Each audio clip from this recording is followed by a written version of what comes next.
আজকে প্রথম তাল কিনেছি বন্ধুরা। আজকে নারকেলের পুর দিয়ে পরোটা করে দেখাবো। তালটা গরম করে নিয়েছিলাম, যতটা তাল ততটাই ময়দা নিতে হবে। ওটা ভালো করে, তালের সাথে জল নেব না, কিছুটা পরিমাণ গুঁড়ো দুধ দিয়ে দিচ্ছি, নুন দিয়ে দিলাম, তো সাদা তেল দিয়ে দিলাম। ভালো করে মাখিয়ে নেবো। মাখতে মাখতে যদি পাতলা হয়ে যায় সামান্য ময়দা নিয়ে নেব। মাখা হয়ে গেছে, এবার লেচি কেটে নিচ্ছি। বড় বড় করবো না। কর্নফ্লাওয়ার নিয়ে নিচ্ছি, খেতে মুচমুচে খেতে লাগবে, ভেতরটা নরম বাইরেটা মুচমুচ করবে, দারুণ স্বাদ লাগবে। এই ভিডিওটা ভালো লাগলে like, comment, share, follow, subscribe করে দেবেন।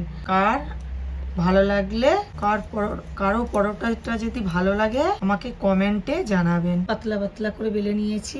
নারকেলের চিনি দুধ দিয়ে পুর বানিয়ে রেখে দিয়েছিলাম, ওই পুরটা দিয়ে দিচ্ছি।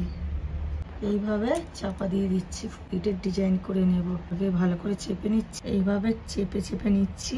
হয়ে গেছে, পরোটাটা দিয়ে দিলাম।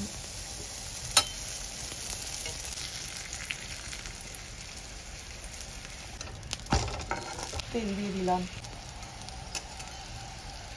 পরোটা হয়ে গেছে, তুলে নিচ্ছি।